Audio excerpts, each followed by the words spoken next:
ब्रह्म प्राप्ति ही मानव जीवन का परम लक्ष्य है और जो नियम व संयम पूर्वक नित्य गायत्री मंत्र का जप करता है उसके लिए ब्रह्म साक्षात्कार का द्वार अवश्य ही खुल जाता है। गायत्री मंत्र जप करते हुए साधक जब उस दिव्य तेजस्वी ब्रह्म का ध्यान करता है तब उसकी बुद्धि पवित्र होती है और बुद्धि पवित्र होने से साधक सत्कर्म करने को प्रेरित होता है, वह सन्मार्ग में प्रेरित होता है, फलस्वरूप वह भौतिक स्मृति भी पाता है और ब्रह्म सुख भी प्राप्त कर लेता है।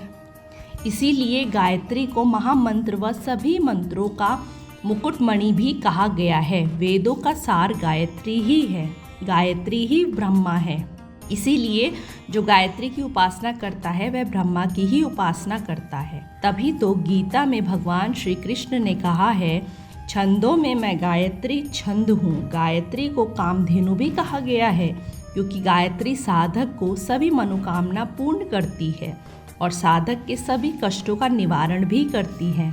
कोई साधक उपासक सच्चित आनंद स्वरूप व प्रकाश स्वरूप ब्रह्मा को हृदय में और सूर्य मंडल में ध्यान करता हुआ कामना रहित हो गायत्री मंत्र को जपे तो वह अविलंब संसार के आवागमन से छूट जाता है।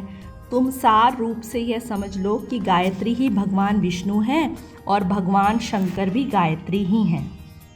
ब्रह्मा जी भी गायत्री में परायण हैं क्योंकि गायत्री तीनों देवों का स्वरूप है। इसीलिए गायत्री उपासना में तीनों देवों की उपासना स्वयमेव ही हो जाती है। गायत्री उपासना से सर्वदेवों व निर्गुण निराकार ब्रह्मा की उपासना स्वयमेव ही हो जाती है। संसार में ऐसा कोई मंत्र नहीं जिसमें सभी देवों की उपासना एक साथ हो सके।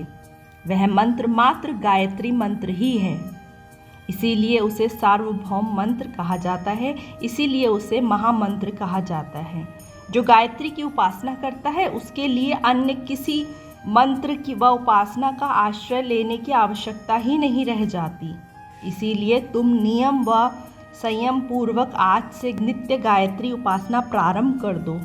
इससे तुम्हारा सर्व प्रकार से कल्याण होगा।